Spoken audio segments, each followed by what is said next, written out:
Everyone, তো চলো এই গিফটটাকে ওপেন করতে করতে এর পেছনের গল্পটাও আমি তোমাদের সাথে শেয়ার করি। তো এই গিফটটা অ্যাকচুয়ালি পাঠিয়েছিল আমার এক বোন। তো এক বোন বলা ভুল হবে, কারণ আমার পুরো বংশগত দিক থেকে ওই একটাই আমার বোন, তাছাড়া সব আমার ভাই। তো ও অ্যাকচুয়ালি আমার মামার মেয়ে। আর আমি ছোটোবেলা থেকেই চাইতাম যে আমার নিজের একটা বোন হোক, সেটা তো আর হয়নি, কিন্তু ও আমার সেই জায়গাটা কিন্তু পূরণ করেই দিয়েছে। তো এই গিফটটাও আমার জন্মদিনের দিনই বানিয়েছিল, কিন্তু দিতে পারিনি কারণ আমার মামার বাড়ি এতটাই দূরে যে আমাদের সচরাচর খুব একটা বেশি যাতায়াত থাকে না। তো যে জন্য গিফটটা আমি 6 মাস পরে আমি হাতে পেলাম। কিছুদিন আগে আমার মা গেছিলো, সেই টাইমেও আমার মার কাছে এটাকে পাঠিয়ে দিয়েছে।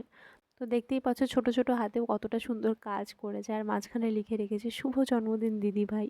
তো এটা দেখে আমি সত্যি এতটা ইমোশনাল হয়ে গেছিলাম যে কী আর বলবো তোমাদের। তো 1000 টাকার গিফটের কাছে হয়তো এটা হার মানিয়ে যাবে, কারণ এতটা ভালোবাসা জড়িয়ে রয়েছে এর পেছনে, যেটা 1000 টাকার জিনিসও হয়তো কেনা যাবে না।